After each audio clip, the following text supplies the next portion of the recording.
brilliant, really amazing speakers, some authors from this great publication, Art Hack Practice, that Susie and Victoria have edited, and I'm honored to be part of that as well. And today it's great to have Ellen, Olaf, Olga, and Jessica with us. I am looking forward to the session.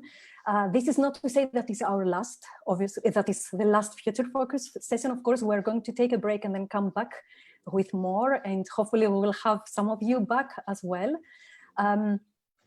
Just very quickly, I just wanted to say we did speak about that last time, but just wanted to say again that our team at Future Everything, they are like in solidarity with Black Lives Matter and all the protesters and people who have been dealing with this like terrible situation and inequalities and injustice. And we all recognize as well that we need to do more than just statements. So this is not just to say that it's a statement. We will be working as a team to reflect and hopefully put some actions in place. So without further ado, I just want to pass on to Susie to introduce everyone. And and also before I say that, I do that just very quickly to remind you all that we have the chat window here. It's at the bottom of your screen, so please just use that to say who you are, just to say hello, so that we know who is in the audience as well. Share links, share like ideas throughout the session, and then if you have any questions throughout the session, please use the Q&A window so we can see them, and then just make sure that we answer as many as possible. So yeah, over to you, Susie, and thank you all for being here. Fantastic. Thank you, Irene, and your incredible team at Future Everything, particularly George, Chris, and Claire, who have always done such a fantastic job producing these events. This session is called Then and Then, and it's the final of 3 recent discussions that we've been having that are centered around our book, Art Hack Practice, as Irene has shown you. Critical Intersections of Art, Innovation and the Maker Movement, which was published just 6 months prior to the pandemic. As Irene says, my name is Susie O'Hara and I'm co-editor of Art Hack Practice with Victoria Bradbury. And we're here to talk about the evolution of our field, new media art, from the perspective of artists and curators who are shaping it.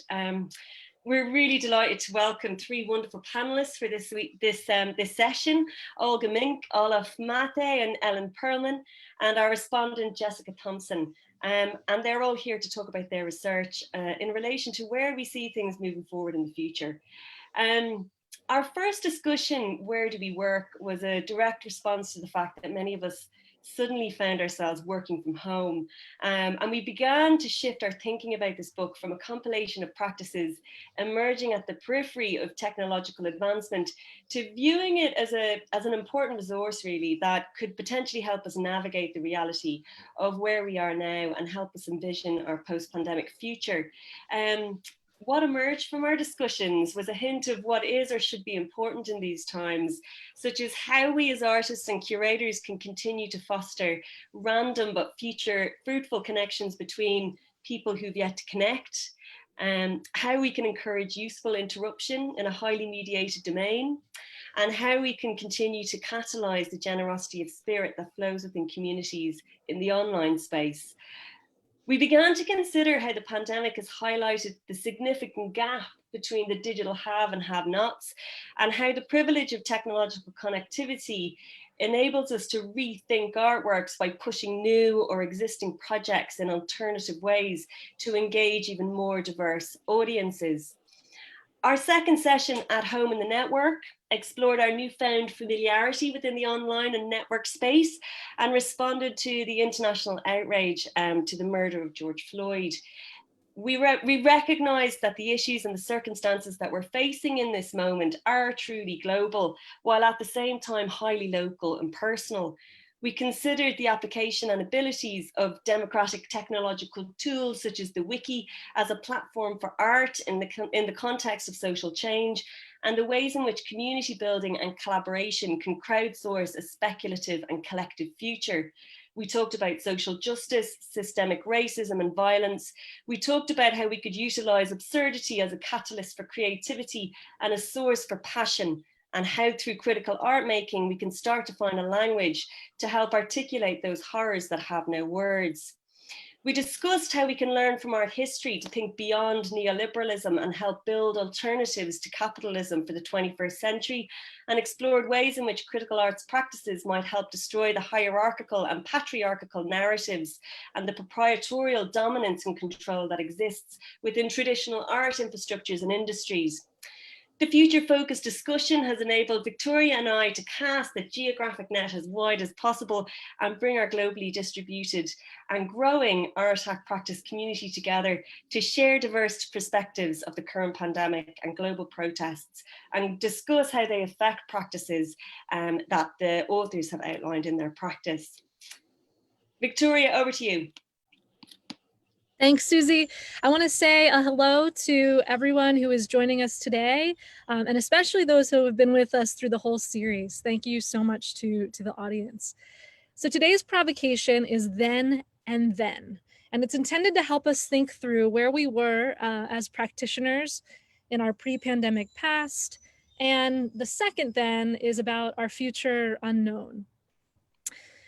In Art Hack Practice, we showcase a practical view of people who are working in between and among art, technology, community, and commerce, including people who are leveraging the idea of maker venues and sites for commercial and creative production. Many of these spaces and practices are collaborative. Many rely on connecting professionals with communities. Many result in interactive objects, experiences, or showcases that require audiences. One thing that we know about the field that is known by many names, new media or art and technology or many others, it's full of people who are quick on their feet and accustomed to pivoting and adapting to new modes of working. We often lead the way into uncharted territories, combinations of software and hardware, and creative configurations of people and media. In the 3 to 4 months since lockdown began, we know that those who are joining us on this panel and many who are listening have already begun thinking through protocols and procedures that will help us continue doing what we do in future times, whether it's planning exhibitions for spring 2021 or considering interactive installations or participatory events that might happen down the road. We also know that many questions are left unanswered, especially in the face of governments whose lack of strong leadership has left many of us feeling left to our own devices to make difficult decisions and tough calls in our personal and professional lives.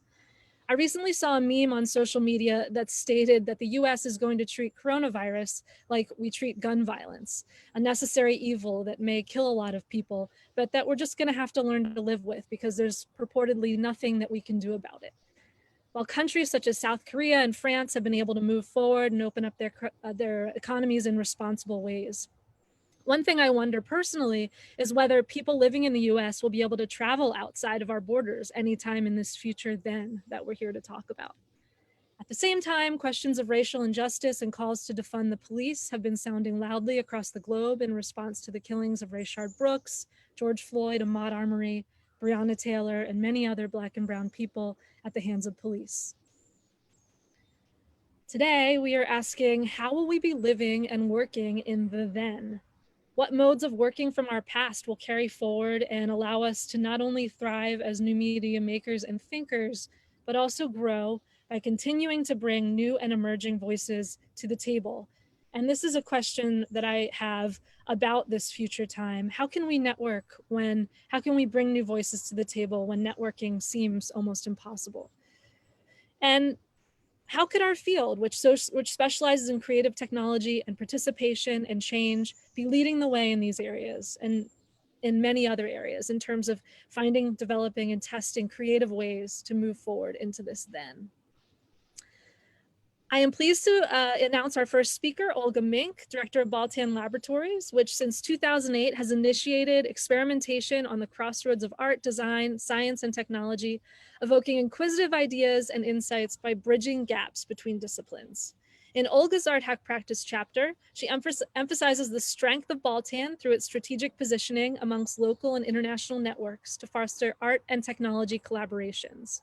The organization's proven model for development of structural connections between art, design, science, and technology has become the premise for innovative artistic collaborations. And Olga's chapter elaborates on the role of the lab and how it continuously reinvents ideas, methods, and tools on the edges of disciplines. I do want to mention that Olga needs to leave us on the hour, so she'll be presenting her slides and will need to depart shortly after. So I will hand it over to Olga Mink. Thank you.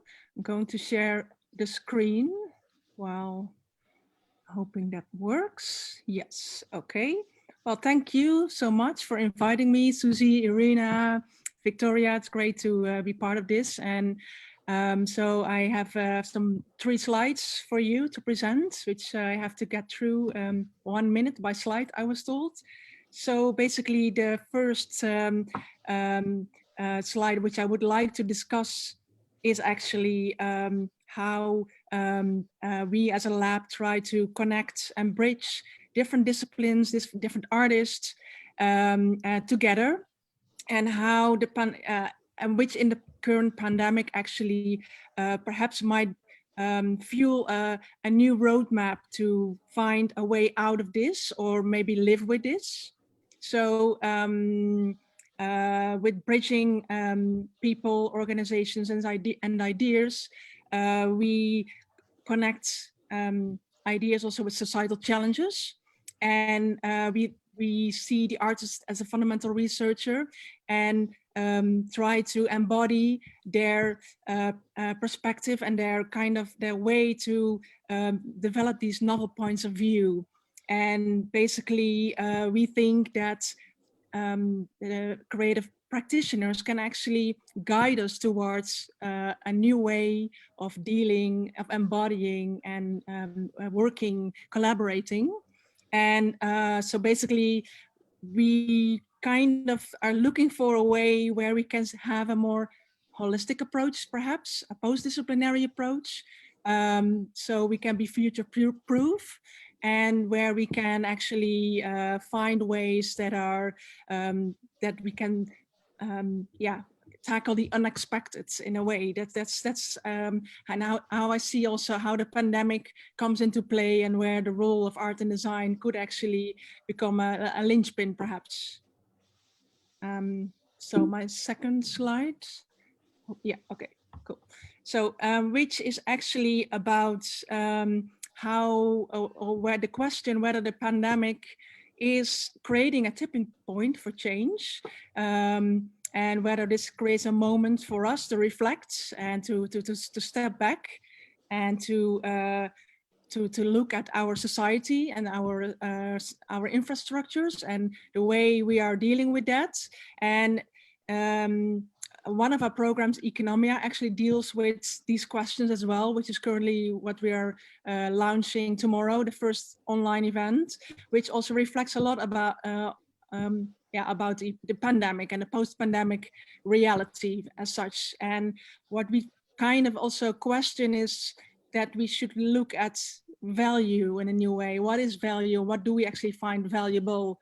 So we invited all kinds of people from different disciplines. We call it the festival about the economy without the economists on stage. And so this I think is also the dealing with the pandemic. We see like we have a way of going online, having different dynamics going on there, and also to find new approaches and new ways of dealing with the society in which the economist looks at economic value and the technologist believes in technology and wants to fix all problems with even more technology. And perhaps we should look at this in a different way. And I also here, I believe that this post-disciplinary, interdisciplinary, whatever approach from merging different ideas and backgrounds could bring us perhaps further. Then the final provocation that I want to bring in here is actually, I already mentioned it. We pose this idea of the artist as the fundamental researcher of the 21st century, or perhaps of the post-pandemic reality. And what does that mean? So for example, it's maybe not about finding answers or finding solutions. So, but actually it could be about how to frame the right kind of questions, and how can we move towards this more sustainable, equitable, and perhaps sometimes even radical scenarios. And yeah, so what could be the role of culture and in art and design in this quest for new realities in the future? And this is what we're trying to do at Balton Laboratories. And this we've been already doing this pre-pandemic, and we will do this post-pandemic. And I think the pandemic as such is kind of sharpening these the crisis, but also perhaps the opportunity. And I'm very interested in what is this opportunity. So I guess are my 3 slides. I hope it was clear for you. Thank you so much for listening. I will stop sharing. Brilliant. Thank you so much, Olga. That is a lot of really interesting provocations, and thinking about the role of culture and interdisciplinarity in finding solutions moving forward, I think is a fantastic provocation to take forward in this conversation. I'm really pleased to welcome Olaf Mathé, who runs Artac Day, which brings together hackers whose medium is art and artists whose medium is technology. He's also co-founder and CEO of Mixmax. I always get these things, I always mess these things up, I'm really sorry. Mixmax. Olaf's Artac Practice chapter examines Artac Day as it bridges the gap between art technology and entrepreneurship with grassroots hackathons and exhibitions that demonstrate the expressive potential of new technology and the power of radical collaborations in art. Artac Day was born from a frustration that in its current mode, the art world seemingly fails to see the expressive and playful potential of technology, while the technology world seems to fail to recognize the value and beauty in its powerful new tools and their potential artistic use. It's an event focused on creating, not theorizing. And if there is a theory underpinning Artac Day, it resides in the methodology and the practices it embraces. His chapter explains the genesis, evolution, and impact of Artac Day and what it aims to demonstrate. Olaf, over to you. Thanks, Susie, for such a wonderful introduction. I hope my screen is coming through. All good? Nice. Amazing. Yeah, as Susie mentioned, at Artac Day, we get together in an art space for 48 hours, digital artists, hackers, people of all stripes and backgrounds, and we create an art exhibit from scratch during 48 hours. And so obviously this is a practice, and methodology is almost like the travel industry these days, in that what's happening calls for radical rethinking of this as a practice.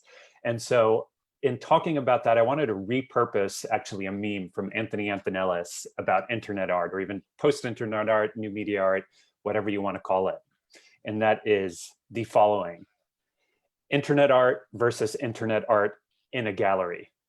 Here the notion is internet art is alive, it's in the moment, it's a herd, there's community, there's togetherness. And the second it gets institutionalized, it kind of loses its vitality. And this is to some extent how I think about Artac Day and our practice in this new post-COVID world, or ongoing COVID world, where there's Artac Day and Artac Day after COVID. So to me, I think COVID poses a challenge to reinvent a lot of our practices. On the one hand, Artac Day has always examined a theme that's artistically, politically, and technologically relevant. And there's more to work with today, I would say, than ever before. Reality beats fiction. The political climate is crazier than ever. And we, of course, have one of the most important social justice movements in history right now with Black Lives Matter. And so there's so much fodder to work with. Yet some of the underlying practices and ways we work need to fundamentally change in this environment. And perhaps we even need to slow down. And so I'd like to examine kind of 2 sets of values that are evolving, or that call for evolution in this new world. One is serendipity and ephemerality, and the other one is catharsis and community. And both of those are very key to Artac Day, the events we put on, the communities we create, And so I'd like to dive into those a little bit. Firstly, on serendipity and ephemerality, what's an example of this and what do I really mean by it?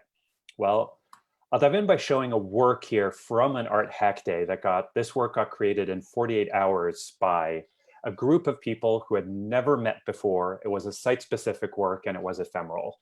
It was made by Nora Ormuchu, Anthony Antonellis, Kim Assendorf, Sebastian Schmieg, and Andreas Fischer. And it was a crowdsourced art sculpture called There Will Be Burgers. And so, as you can see, this is actually a pyramid of burgers that was set up for the one-night opening during Art Hack Day. And so these artists and hackers put together this crowdsourcing campaign where people could buy burgers to make this crowdsourced sculpture during the opening. And of course, this sculpture ended up being completely devoured by people who showed up for the opening, and was really amazing commentary, both on what it means to support artists, kind of in a sordid way, right, with buying burgers, and also as a pun on food at fancier art openings. And the genius of this was really that the art space we were in at the time, there were 2 separate rooms that happened to be separated by McDonald's that was open for 24 hours. So very site-specific, and an interesting commentary on a lot of different movements we see. So very serendipitous and ephemeral. And of course, showing that technology is more than just something that lives on a screen, but that affects us in our daily lives in really, really rich ways. And so that hopefully gives some notion to ephemerality and serendipity and what it can mean with this type of crowdsourced sculpture. And so today, where is the room for the unexpected, the whimsical like this, even the delightful? And so that's kind of where I get into my provocation. And I think the closest thing I saw was something I found on Twitter the other day, where someone had noticed that someone in Paris had left a bowl of potatoes in the apartment during quarantine. And coming back to the apartment, these potatoes had wonderfully sprouted and started to take over the kitchen, which felt both unexpected, whimsical, and filled me with joy. And so perhaps there still is room for the serendipitous and the ephemeral. And of course, this too is a little bit also just made me think of the entire nature is healing, we are the meme virus. We are the virus meme, which which is taken over the internet, although it has this kind of like nasty eco-fascist undercurrent to it too as a meme. So that's about serendipity and ephemerality. So my provocations here are, where do you find joy today, and where did you find serendipity in this new world? Lastly, to talk about catharsis and community. During Art Hack Day, we eat, live, and work together in an art space for 48 hours, and this creates an incredible bond and a lot of community. And of course, there's a very strong bond that comes from creating something together during 48 hours. And you might also say that since a lot of the works that are created are so ephemeral, what really lasts is actually the community and the friendship that springs from this event. And the exhibit itself is almost a cathartic moment for everyone that's been so intensely focused during 48 hours. And so for a lot of participants, it's almost this like Dionysian moment of intoxication, where you really get to show off the culmination of what you produced. And so my question here is kind of like, what comes closest to something like this today? And I think for me, it's actually some of the protests that I'm sure we all participated in related to Black Lives Matter and how important they are. And that gives me a lot of hope for new forms of catharsis and community that we can find together. So that's my final provocation here. What is liberating, cathartic, and even sublime today? And where do you feel most alive? Thank you. Thank you, Olaf. That's very interesting to think about in relation to art and technology and where we can go in the future with those ideas of catharsis and community, and serendipity and ephemerality. Serendipity is definitely something I'm thinking a lot about. How do we make accidents happen, especially in terms of meeting new people and bringing new ideas into the fold. So thanks for bringing those up. Okay, I'm gonna move on to talk about Dr. Ellen Perlman, who's with us as a new media artist, critic, curator, and writer who created Noir, a brain opera, the world's first immersive interactive brain opera in a 360-degree theater, and AIBO, an emotionally intelligent artificial intelligence brainwave opera. Ellen has a PhD from the School of Creative Media, Hong Kong City University, and is on the faculty of Parsons New School University, and is a senior researcher, assistant professor at Reciba University in Riga, Latvia. A Fulbright World Learning Specialist in Art, New Media, and Technology, Ellen is also an EU Vertigo Starts Horizon 2020 laureate, a 01 American Arts Incubator Fellow in Kiev, Ukraine, a US Alumni Ties State Government grantee, and a contributing editor to the performance arts journal MIT Press. Ellen is a president of Art Hack and director and curator of the New York Volumetric Society. So in Ellen's Art Hack practice chapter, she focuses on her work with Artahack, whose method of creative collaboration privileges art and process over technical exactitude to create something new by incorporating analysis from Bruno Latour's actor network theory to facilitate and manage creative collaborative solutions. So let's welcome Ellen Perlman.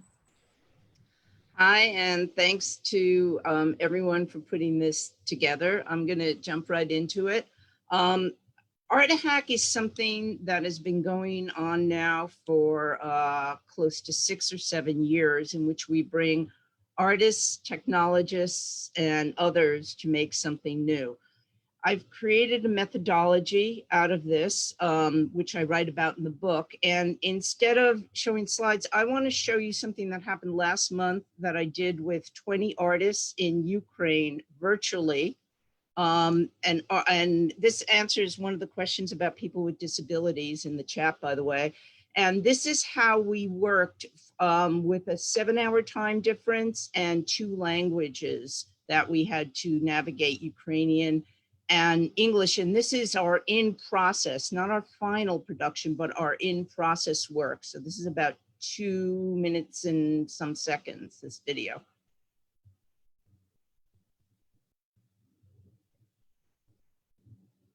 We are to create some kind of a bubble, in some kind of a separate world in which this conspirology fan, which is represented by the chatbot, is existing. So when you enter this bubble, everything around you is crazy, and like this is a separate world. Yeah, it will be this bot who would who would talk with us. He would chatting with us. Alex, do you have anything that you brought into Unity that you can show me? The space, the fractals, and the music will change with every new answer the chatbot gives. We need to put the head of David Icke as a main point of this place, and I think after we add David Icke head, for example, it can be somewhere. Yeah, that's lovely, and it's appropriate for the environment. It takes you into the experience, it guides you, but it doesn't overwhelm you. Well done, fantastic. So you're writing a dictionary of hand gestures in Ukrainian for Ukrainian Sign Language. We can now train with these gestures, lip motion, fire, air, space, earth, and water. And these all are different channels of energy, something like this. And we had an idea that we can teach program Mudra to recognize these fingers. I take these 5 pictures and bring them to the art breeder and make transitions, style again transitions. And went on to true visibilities and became famous. Knowing that ray of light, this is where you can get and like end the game. So you are born in the center, on the center sphere, and you have to travel through all this world to achieve that white line and like to get out. And to conclude, I'm creating for this, let's see if I can open this up.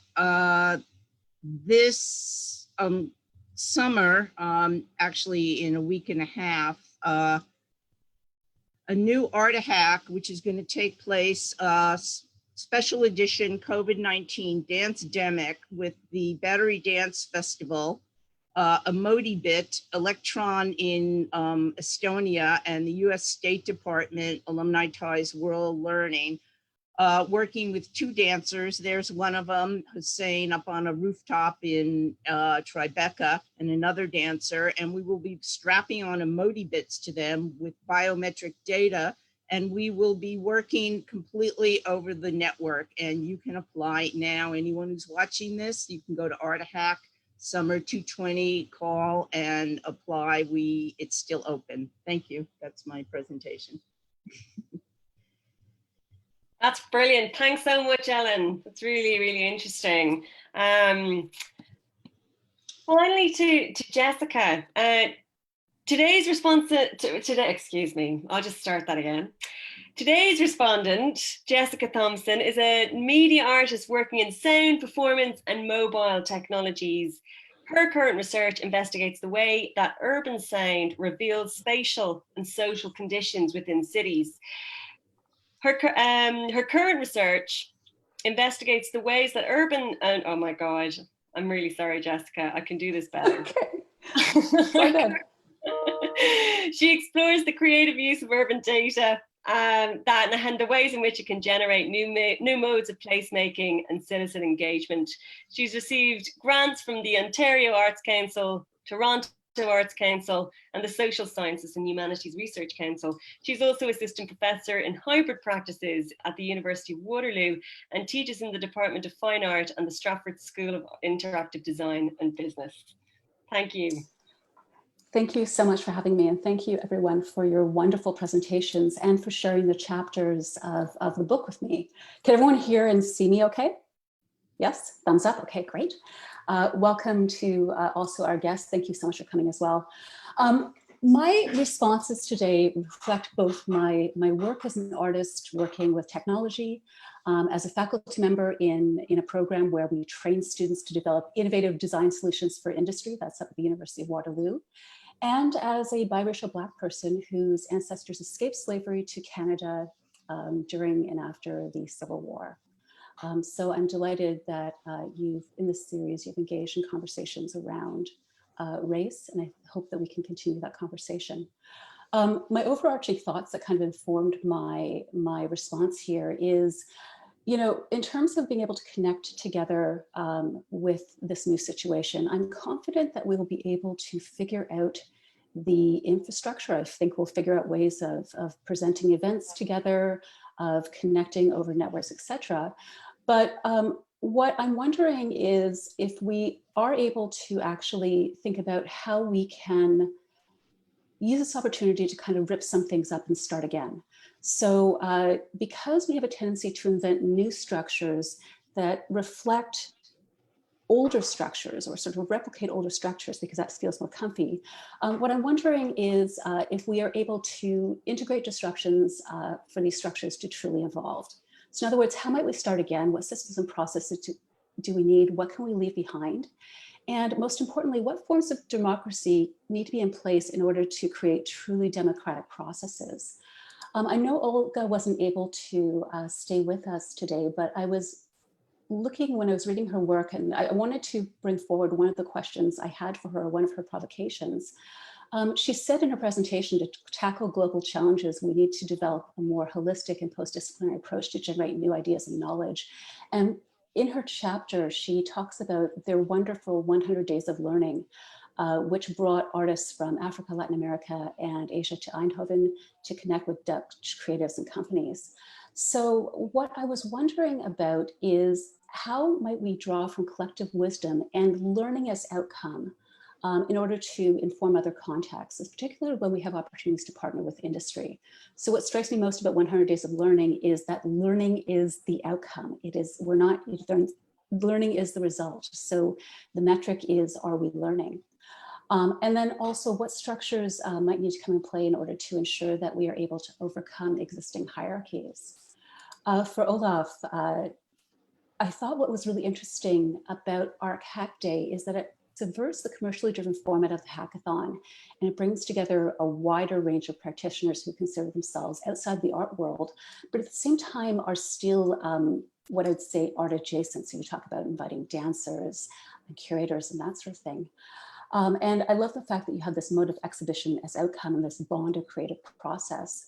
I was wondering, how might the format of the art hackathon evolve to be more inclusive and to integrate a wider range of skills, knowledge, and abilities? So when you were talking about how you started Art Hack Day, you said that you were going to these hackathons and that the participants were overwhelmingly white and male. And you wanted to think about how tech culture could be more inclusive, how it could be more critical, and how the hackathon could evolve to nurture a more intersectional attitude. So I was wondering, how you see the art hackathon evolving to be even more inclusive, perhaps even including those people who are less comfortable with the idea of making things on the spot, and who aren't as familiar with the structure of the hackathon. And then, how might the art hackathon evolve to nurture a more intersectional attitude and also be more intersectional? For Ellen, thank you so much for your presentation. It's so nice to meet you and to read more about your projects with your students. I think that what struck me in your paper and what I thought was really important is you were talking about your Cyborg Arts collab and working with these students. And I noted that you not only talked about their successes, but you also talked about their failure.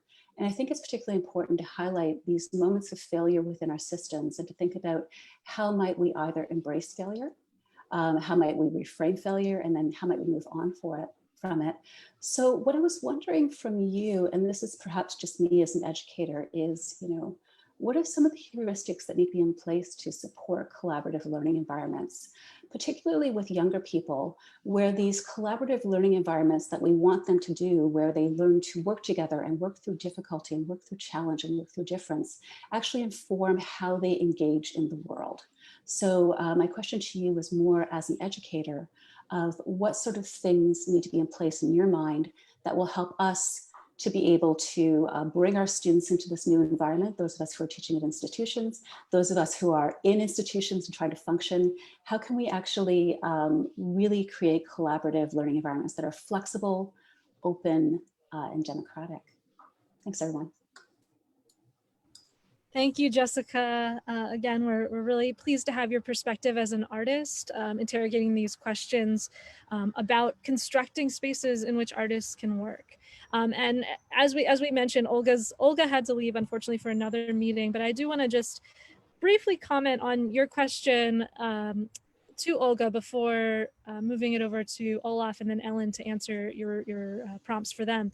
But what I loved about Olga's presentation today was that it was almost the same as the presentation she gave 18 months ago when we did a panel with the New Media Caucus in New York about art hack practice, showing that the ideas that Baltan has been talking about over the last number of years, really are future focused, really are thinking about futures that are unpredictable, because here we are in an unpredictable future, and the things that she was talking about and doing through Baltan are still very much relevant.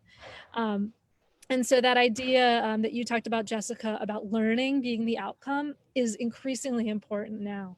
That idea of teaching through bringing people together. But I think the question with art becomes, and these collaborative events becomes, is the learning just happening among the people that are present and that are participating, or is that learning extending out to audiences? And I think that's something also that someone that we had included in the conversation last time, Ayo Okasinde, and the IAPA repository project that he does with Salome Asega is quite good at that idea of creating learning among among participants and audiences, and bridging that out through not only people creating objects and then having the opportunity to digital fabricate them as community members, but then being able to display those through an ongoing repository that can then move to different venues and be really flexible and modular.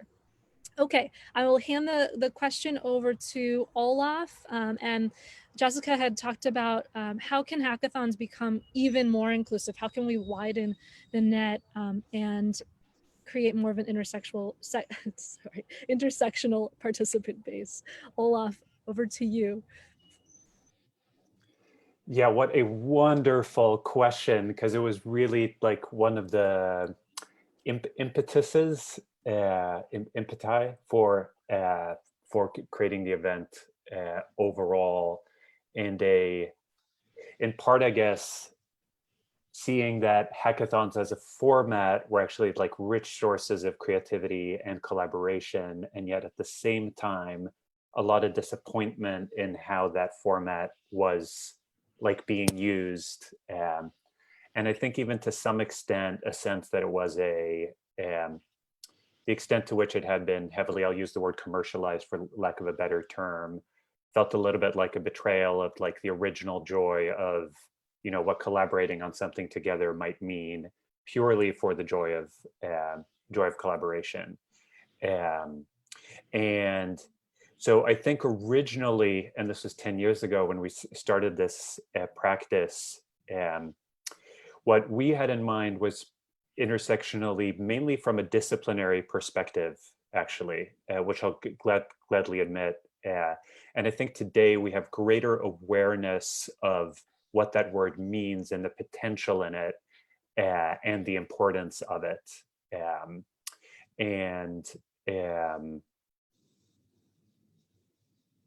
So yeah, those are some thoughts on that. I think for us, the original goal, and hopefully we could just move the needle just a little bit, I think that would be success, to open up what one might call like traditional hackathon culture and open source community into something that's richer, inviting people from many more practices to partake in this as a mode of creative expression than might otherwise happen, and mainly broaden kind of the subject matter of exploration, where a traditional hackathon would really just be about technology and the utilitarian aspects, to figure out what are some of the end goals of this, how is this technology impacting us in our daily lives, how might this technology actually hinder the quest for like an intersectional attitude and social justice. And so those are, I guess, like a couple of thoughts on it. And perhaps last, related to the format, because people often have questions on it, there is this time constraint around it, which often elicits a lot of questions, which is a little bit borrowed from kind of the tradition of a hackathon. And so, depending on your practice, it might not be the best format for all kinds of practices. In particular, if your practice is mainly, you know, focused on you operating as a solo practitioner, or if you have a preference for doing very ambitious projects where you feel the need to operate very, very deliberately. As a format, this doesn't encourage that. So hope that gives a couple of more angles for conversation. I think that opens up the conversation, and then we'll move over to Ellen, who can respond to Jessica's comment where she was asking about, as an educator, what sort of things need to be present to bring people together into institutions in these changing times. So I will move over to Ellen. Okay, I have some very specific points about that. The first is hierarchy and the second is process. In terms of hierarchy, that means, are you working within an institution or not working within an institution? In terms of the chapter in the book, I worked with Parsons, which is an institution, but They work with collabs, which ask professionals from the community into the classroom, which is very unusual. And so in that institutional setting, we had people, everything from scientists of biology to people who worked at the UN and NGOs, as well as many other technologists and engineers working with the students, which is very rare.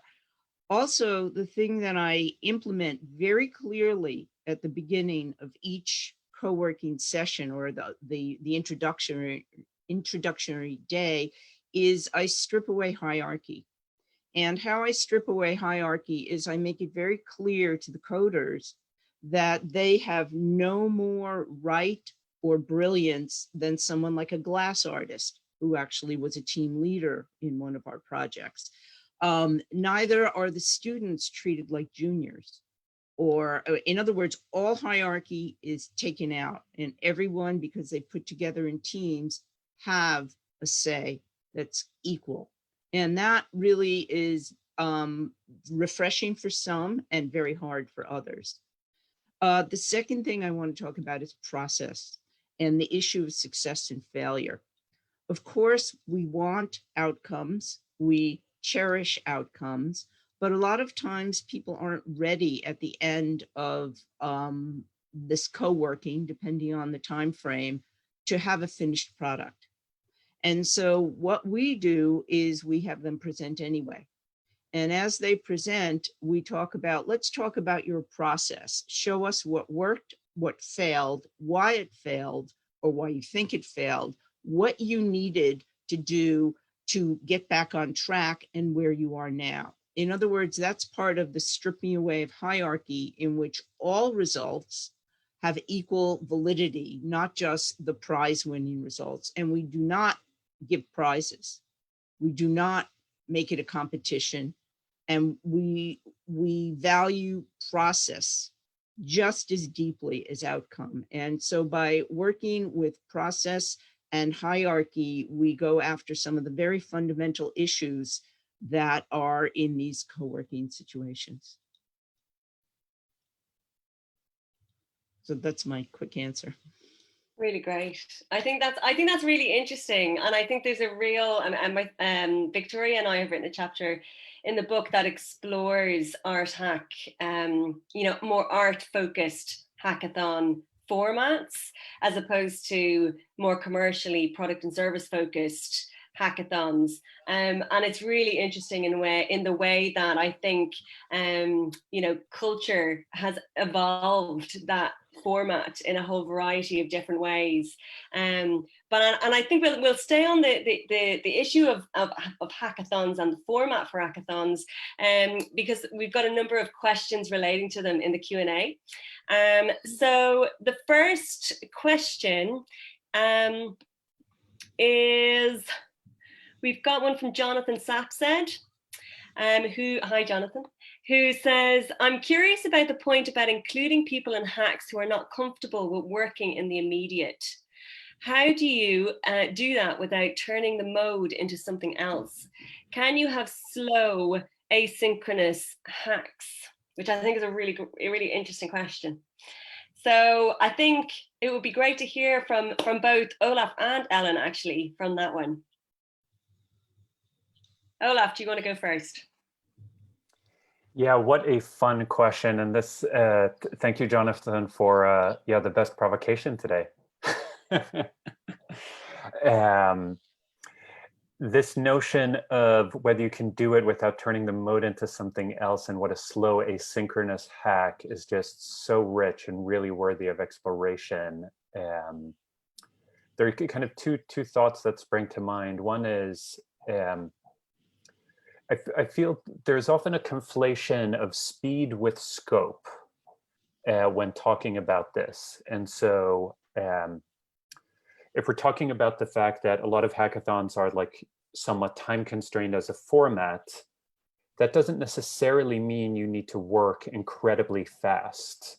The other variable you have to toy with is you can also work on a project that is quote unquote less ambitious in terms of the details of its execution. And so depending on what you do and what you can and what you come up with, it's not necessarily a matter of being like incredibly fast per se.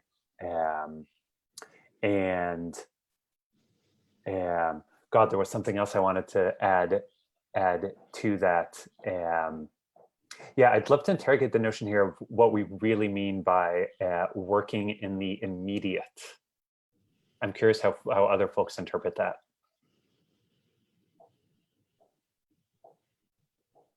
Thanks, Olaf. I was, when Ellen did her presentation and revealed that she had already done a remote hack, I'd like to hear more of that, really, because I think the video showed us the hack, but you didn't necessarily go into exactly what it was. But you know, I have had the thought already of doing Zoom hacks, but haven't been so quick as you have been to pivot and start producing those. So perhaps you could talk a bit about that, and also in relation to Olaf's discussion. Yeah. Yes. Artahack was founded upon dreams and sleep. And what I mean by dreams and sleep is I know within my process, I am incapable of quickly making a creative project. And I need to sleep, I need to dream, I need time. So Artahack in general is over a month. Sometimes it's been 2 weekends, but usually it's over a month. That relates to what I just did with Ukraine, which was over 10 days. And in Ukraine, the people were pre-screened because we had to do that for many reasons, part of it being who our sponsors were. And it took place over, first I taught everyone, all the artists had never found out about machine learning and AI. So we had 3 days of 3 hours a day of intensive workshops. And then we, in the chat, everyone came up with ideas. And then we had 1 day of actually going over everyone's ideas, deciding on ideas, and on the following Monday, implementing. We then, over a week, would meet only 2 or 3 times. And I would meet with each team only for a half hour because they couldn't take any more of that kind of intensity. So as opposed to the 24, 48, or even all day, it's 6-hour hack even, the sense of time changes online incredibly. And people cannot handle any more than 3 hours in Zoom, and they need a break, and they cannot handle hacking every day on Zoom. It just doesn't work. So I have completely reconfigured how to work on Zoom for creative collaborative hacks, and we'll implement this with the hack this summer. I also want to say that the working with a hack in a COVID-19 lockdown situation is already giving us a lot of obstacles. And what I mean by obstacles is real world obstacles. The type of equipment we need is on back order. We have to sterilize people's coming and going into a studio. The types of people we may need to work with maybe are not available. The networks we need to work with may not be upgradable. So we're facing a whole new series of challenges in terms of this. But I would say the most important thing about working remotely is the sense of time completely shifts in an online environment. If you find that helpful, Victoria, because it's changed everything, you know? Yeah, I mean, I want to hear more if you could go, I mean, I guess that was a summary, the sense of time shifts in an online environment, but can you elaborate just briefly on that point? Well, what I found is that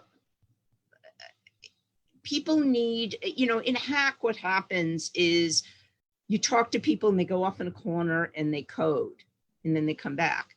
That can't happen online. People aren't going to stay online the whole time and they can't do it. And they actually need at least a day of not being online. You know, they can meet with each other behind the scenes if they want, remotely, But basically, people need a lot more downtime. And also when they present and go over codes, they can't do it for more than like an hour and a half max. They just can't. It's like people get exhausted. They stop paying attention.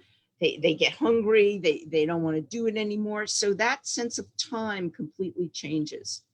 And that's what I found, is that if you wanted to do something like Olaf suggested over 48 hours, you could, but I think the results would be really interesting because people would basically, you know, log on, log off, and the continuance of people on a network changes. That's been my experience in a real-time environment. This is such a rich topic, Ellen, because what it evokes to me here too is I feel a lot of hackathons have traditionally happened in person, and the virtual world is typically not best when you just move something that happened in person to like a video call, right? But often you want to rethink the format. What this evokes to me too is kind of Twitch and live streaming, where I know increasingly there are folks who, when they write code, might put themselves up on Twitch, Twitch being the platform where you can view people playing video games. And so I'm kind of curious the extent to which this has made its way into the art world. There's a Canadian artist called John Boyers-Singfield who recently on his Patreon put up the option for people to, for $5 a month, you can get a 1-minute video of him just, you know, in his daily life. And so I'm curious what... Big brother for the 21st century. It's all good. Yeah, Right. I want to address that. I've been working in Estonia, and the Estonians have created a platform called Electron, ELEKTRON. I think it's Electron Art. And that is a live streaming platform in which you can have a performance, the audience, live code, and other things simultaneously. And we've been working with them behind the scenes for the past few weeks. We're going to use that for our current ArtAhack COVID-19 and hope to implement it so that we can have both synchronous and asynchronous hacking. In other words, we'll have the dancers wearing the emoji bits, and the participants globally can watch as the code streams, but then we're going to be able to save the code and timestamp it. We're actually working on that right now. And so they can replay it. And then when the dancers come back, we can try it again.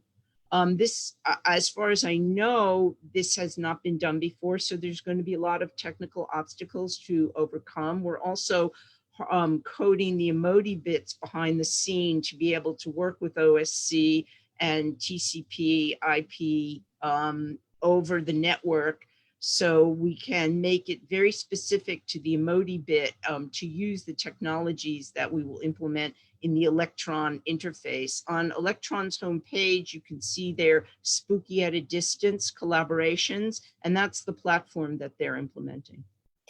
That's really interesting. I think that there's something really exciting about the fact that there's this evolution of kind of mixed reality experiences, kind of unfurling across the world right now in terms of cultural production, engagement.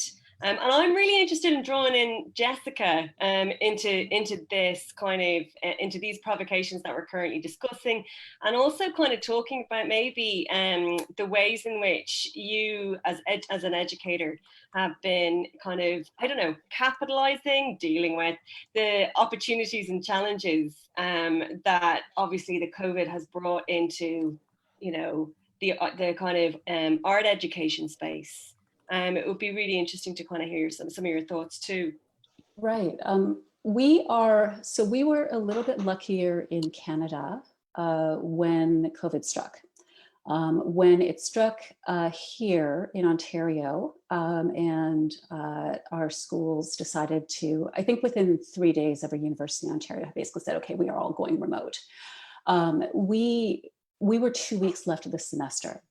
And fortunately, at the University of Waterloo, we were given a down week to actually kind of get our figure out what we're going to do. So students were basically given kind of a week off, and then they came back, and it was the last 2 weeks. So, but it's interesting because in my role, I'm about to finish this role, but I'm the associate director graduate for the Stratford School of Interaction Design and Business, longest title ever. And what we had to do was our graduate students in the Masters of Digital Experience Innovation program had to actually do an industry capstone remotely. So I have students who are doing this right now, who I'm not teaching, but I'm overseeing. It seems like we are actually, and you know, this is like, I'm lucky because I work with students with technology. It seems like we were able to fairly quickly move into that space. What we are encountering though is things around scheduling, engagement, etc., because we do have students who have children who are doing the program part-time, so their workplaces have been spilled home remotely. We have our industry partners who are working remotely as well. So it seems to be evolving, and there's lots of good dialogue. I wanted to return though to a second, and so I'm confident we can figure out how to educate people effectively, though I am worried about things that happen within group dynamics, empathy, productive problem solving, access, etc. And I think that we need to really, as lots of people are talking about, engage in asynchronous methods of working together whenever possible, because we don't know whether someone is ill themselves, whether they're in a place without reliable internet, et cetera, et cetera. So the way that we've been moving forward as an institution is we are planning as if everyone has a compromised immune system or lives with someone who does. And I think that if we can plan for those who are most vulnerable in this context, we'll be able to actually cover everyone. I wanted to return a little bit to the idea of the hackathon, and something that kind of came to mind as you were speaking, Olaf. And I was sort of thinking about when I first heard the term hackathon. And, you know, I started making media art formally in about 2003, though unofficially in about 1999. And I think that I started hearing it around the same time as I started hearing about a formal maker movement, or people introducing themselves as not artists, but makers. And the idea of having co-working spaces and that sort of thing. And so, you know, I think very much that the idea of a hackathon could not have happened without the democratization of technology, without us being able to work together, get our hands on equipment and supplies quickly, and be able to collaborate within the same environment. But since we're in this moment of extreme disruption now, which, you know, we are all going through at once, it's a worldwide pandemic, so we are all doing it. I'm wondering if we could perhaps think of the idea of a hackathon as what, in a sort of a broader sense, because I think that a hackathon at its core is a framework for solving problems, whatever problems you have. How are you going to use this technology? This real world problem has emerged. Something has happened. You have 48 hours. What are you all going to do? And I think that, you know, while the idea of participating in a hackathon may be intimidating for those who are not don't consider themselves technically savvy, may feel unappealing for those of us, myself included, who are slower workers and sort of lone wolves in our practice. We all really love being able to be part of something exciting, and we all have opinions when it comes to solving problems. And I think that, you know, with the hackathon, we also have, you know, the design sprint. We have, you know, design thinking as format. Our students do that a lot. So I'm thinking about, you know, if we could for a second imagine what would it be like if we thought about what we know as hackathons now, less as hackathons as we know it, and more about the idea of creative problem solving and what would be different if we did that.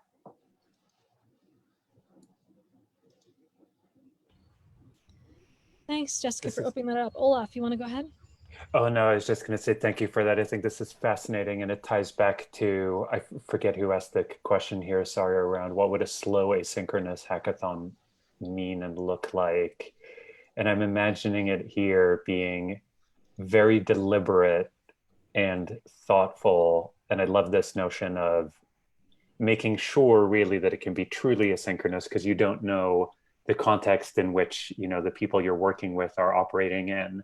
And what does it look and feel and smell like when it's, you know, just something that's ambient and there almost, which is kind of, in some ways a really interesting like counterpoint or opposite of the way I think I at least traditionally think about a hackathon. I love this line of inquiry. Helen. Yeah, can you repeat the question? I was answering someone at the time, giving them a link. I'm sorry, I was multitasking. Sure. So I was wondering if, like, what happens if we think about the idea of a hackathon as a broader method for solving problems, and then what can change and what might be different, and what other opportunities might it open up for us to be more inclusive, more democratic, etc. Yeah, I want to talk about two aspects of that. One is in 2017, we did an Art-A-Hack in St. Petersburg, Russia, as part of Sci-Fest. And it was very interesting culturally to work with Russians in the Soviet sphere, because there's a real understanding of the artist as still, it's a romantic idea. The artist is a creative genius. And coming in the first night, we had a social, and I had to talk to the artists about that very clearly, because they are very steeped in that tradition.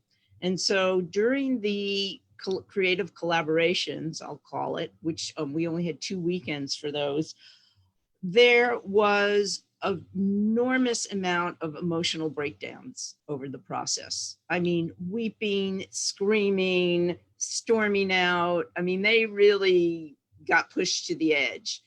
And my co-facilitator and I really worked with them individually to do it. And at the end, they all explained to us how important that process was for them, because they were put on teams, and how difficult it was for them because they had never grown up and never collaborated that way before.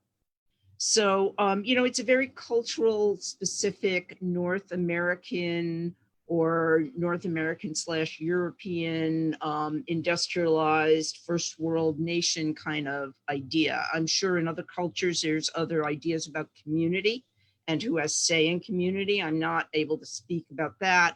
But like I said, working with the Russians, I saw just how difficult it was for them. So that's one thing I wanted to share about collaborative practices in the real world.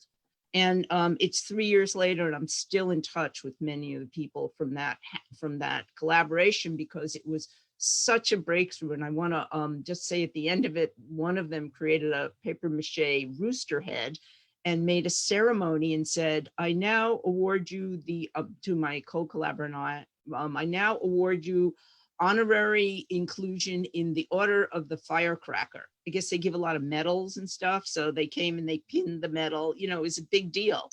I was now a member of the Order of the Firecracker for meritorious service in working with them because it was so difficult. So that contextualizes it, okay? Helen, you're always the firecracker in the room, so thank you for that. Always. I mean, your lateral thinking astounds me whenever I hear you speak. So it's great. It's great to hear what you've been working on recently. Thank you.